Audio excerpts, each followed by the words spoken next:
Good morning, everyone. Good morning. Building the bridge.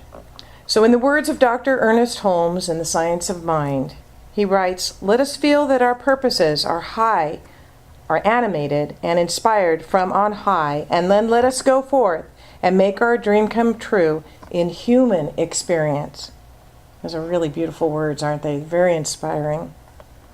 Let us feel that our hopes, dreams, and aspirations have been planted by the divine, that they are there for a reason.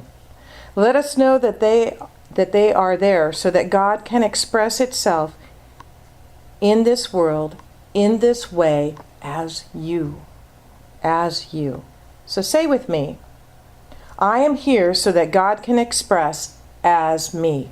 I am here so that God can express as me. Do you believe that? Yes. Do you believe that? Say it again, please. I am here so that God can express as me. Let us know this to be true, and then let us get about God's business. I love the time when Master Teacher Jesus was just a young boy, and his parents had brought him into Jerusalem for Passover. When the feast was over, his parents headed back to Nazareth. Jesus wasn't with them, although they did not know that at the time. They thought that he was with the other children in the group that they were traveling with. But when they looked for him, they couldn't find him anywhere, and so they turned back to Jerusalem. They looked all over the city, and they could not find him.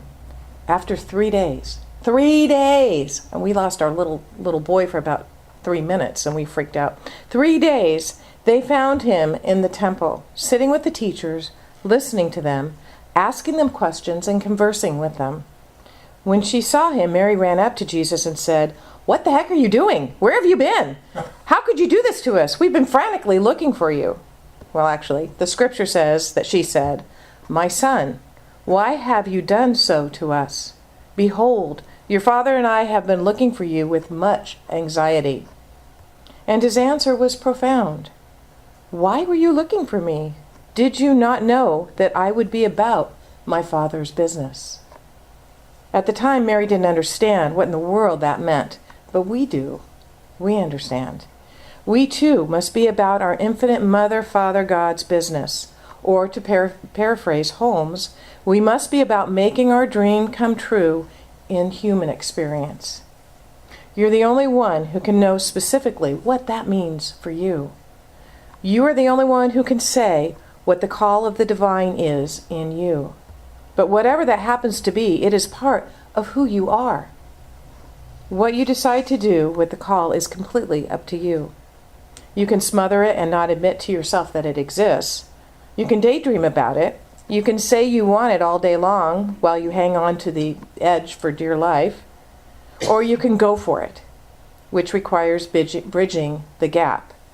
Remember, we talked about the gap last week, which stands for the grand adventure in purpose between incubating the idea and manifesting the dream. There's that gap. We have to bridge that gap. And that's what we're doing this month. We are bridging that gap. Today we're going to look at the idea of actually building the bridge. Because often when we take that leap of faith, which we discussed last week, we don't see the bridge. Anybody remember the movie Indiana Jones and the Last Crusade? Right? Or the ride at Disneyland. Well, that's easy. But that's a whole nother story, a whole nother talk. Harrison Ford, or Indiana Jones, has a dream, right? A dream, it's a big dream. And that's to find the Holy Grail. He's been on a grand adventure in purpose. He's been living in the gap for the bulk of the movie. But now he's getting close, very close to his dream, but no cigar yet. In fact, he suddenly finds himself faced with a big chasm that he has to get across, literally. Remember that part? If he doesn't get across it, not only will he not find the Grail, but he'll be killed because the bad guys are in hot pursuit. Everybody remember that scene? Yeah? Well, it's a great movie. Got to watch it. So what happens? What happens next? He steps out into the void, and the bridge does appear. And he takes the next step, and what happens? More of the bridge. Each step he takes, more of the bridge appears. Step by step, he walks to the other side. And as the camera pans back, we see that the bridge was there all along. But the color and formation of the rocks created an optical illusion so that neither he nor we could see the bridge. And of course, on the other side, he finds the Holy Grail. And there's actually more to the story, so I do suggest that you watch that. And it also reminds me of the parable or the story, the analogy of our headlights when we're driving at night. We can only see, the headlights only show 200 feet in front of us. And beyond that, we trust that the road is still there. But when we go that 200 feet, we see 200 more feet, right? So it's that trust that there is more as we go. That's bridging the gap there. All right, so today and for the next couple of Sundays, we're going to explore some tools to help us build that bridge. As we walk across it, actually more accurately, these tools will help us see the bridge that is already there. That's the good news. The bridge is already there. And here's the first. Cultivate the open moment. Cultivate the open moment. So what is the open moment? The open moment is that moment when we deliberately choose to open just the tiniest corner of our minds to the possibility that things can work out the way we would like them to. How many of us talk ourselves out before we even get started out of something?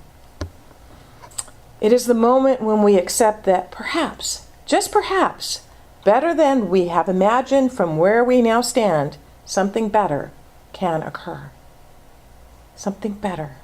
The open moment is the willingness to believe in possibilities even when we are feeling hopeless and discouraged. That is so rich and is a mouthful that I really want to say it all again. The open moment is that moment when we deliberately choose to open just the tiniest corner of our minds to the possibility that things can work out the way we would like them to. It is the moment when we accept that perhaps, just perhaps, better than what we have imagined from where we now stand can actually occur. Better than we imagined. The open moment is the willingness to believe in possibilities even when we are feeling hopeless and discouraged. Possibilities are always right here and available to us, right on the other side of the boundary of our comfort zone. Right on, just on the other side. However, they cannot assert themselves in our experience. We have to make the deliberate choice to look for them with the willingness to find them. And when we do, they appear to us. They appear to us. But we have to be willing to see them before we will ever be able to see them. Believing is seeing, not seeing is believing. So here's a perfect example. And some of you will remember our dear friend Polly, who helped founded our center. And I've shared this story before, but some of you may not have heard it. But after she passed away rather suddenly, her husband Doug asked me if I knew where her diamond ring was, her wedding band and engagement ring. And I asked where he had looked. And he said that he'd looked through the entire bedroom, her dresser. He had looked through all the drawers in the bathroom. And I couldn't think of any other place, other than, well, did you check her pockets and her clothes? Maybe she put it there or something. But, and I told him to look again. And he did. He looked again, but he could not find it. Then his son Elliot, who was 15 at the time, had a dream where his mother Polly came to him and told him that the ring was in the top right dresser drawer. He told his father this, and his father went and looked and didn't find it. Well, Polly came back and insisted that that's where the ring was, and insisted that he encourage his dad to look there again. And he did. He just like, okay, I'll go do it. I'll go look again. And you know what? It was there.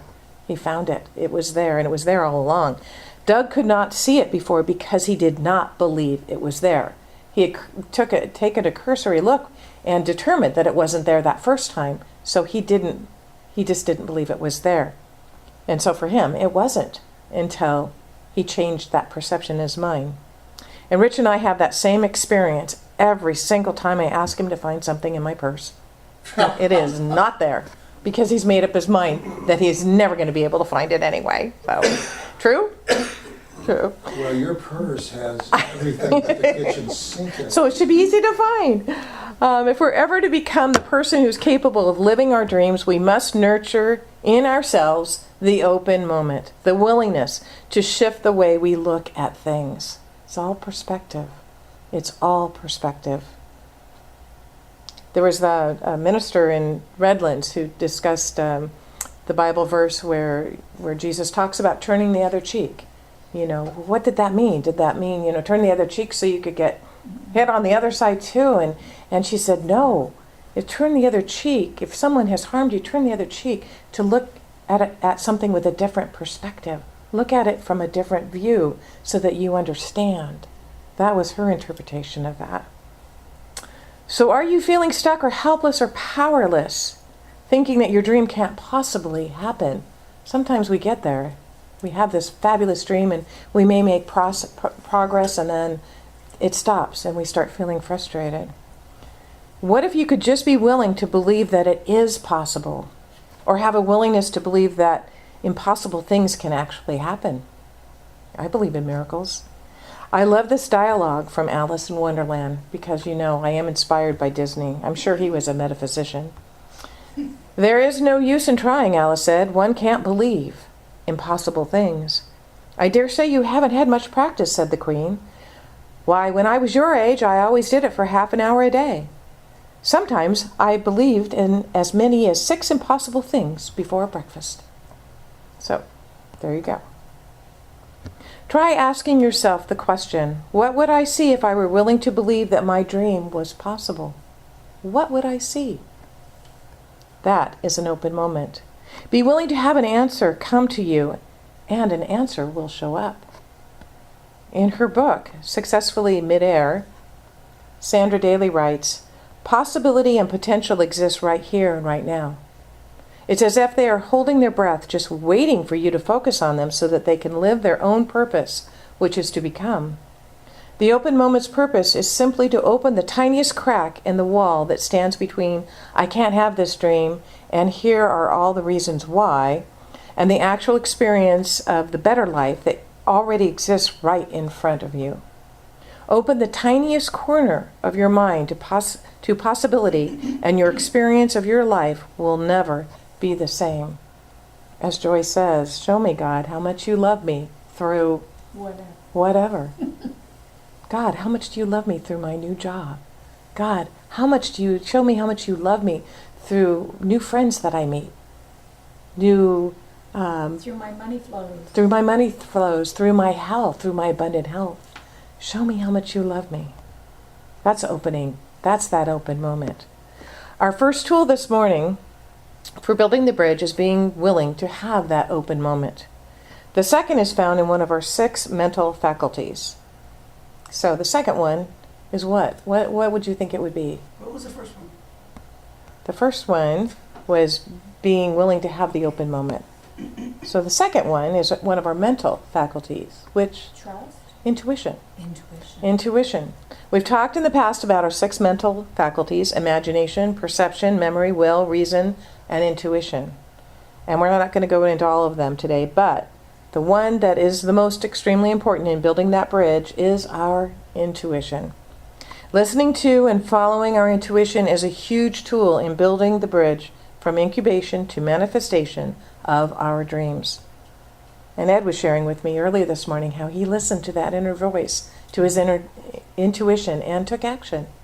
And man, what a ride he's on now. It's pretty darned exciting. In the Indiana Jones story about the bridge appearing that I just shared with you, something happened before he took a step into that void. Before taking the step, Indiana was guided internally to believe that if he just stepped out, a bridge would appear. He heard the guidance, but all he could see was that deep cavern. What was right before him? Should he fall into it, he would surely die. He had this amazing dilemma. He must trust that if he stepped out, he would be supported.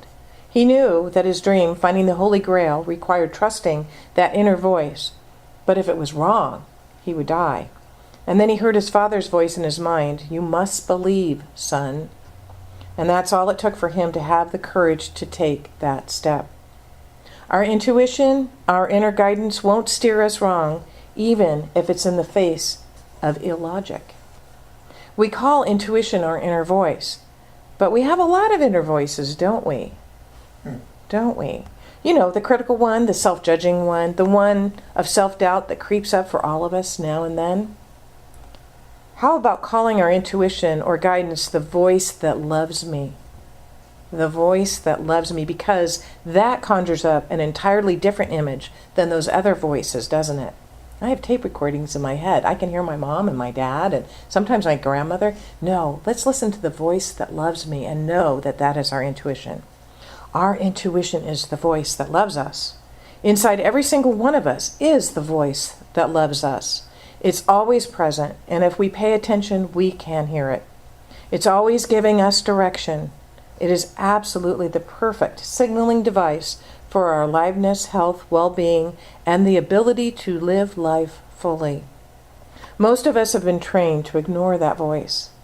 We've been taught to use our logic. Ooh, our critical thinking mind there. What we know is that the more we pay attention to that voice, the louder it gets, the more frequent we can hear it, and the better and easier our lives become. There's a beautiful passage about intuition in The Alchemist, and that's the book that was written by Paul Coelho, the fable about following your dream.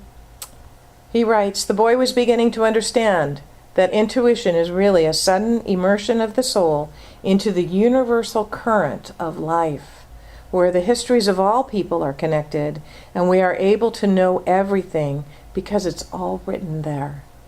It's all written there. Begin to trust your intuition to light your way, and soon you will be on your way."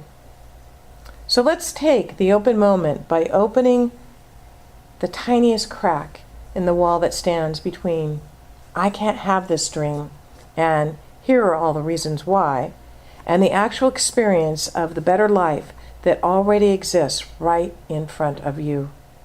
Open the tiniest corner of your mind to possibility, and your experience of your life will never be the same. And let us listen to and hone our intuition, the voice that loves us, knowing that it will never, never steer us wrong. And use the open moment and the voice that loves us as navigational tools to bridge our grand adventure and purpose, and heed the words written in The Alchemist. "My heart is afraid it will have to suffer," the boy told the alchemist one night as they looked up to the moonless sky. "Tell your heart that the fear of suffering is worse than the suffering itself, and that no heart has ever suffered when it goes in search of its dreams, because every second of the search is a second's encounter with God and with eternity." Every second of the search is an encounter with God, the boy told his heart. "When I have been truly searching for my treasure, every day has been luminous, because I've known that every hour was part of the dream that I would find it. And when I have been truly searching for my treasure, I've discovered things along the way that I never would have seen had I not had the courage to try things that seemed impossible for a shepherd to achieve." Let us remember this. Every second that we bridge the gap is an encounter with God. And so it is.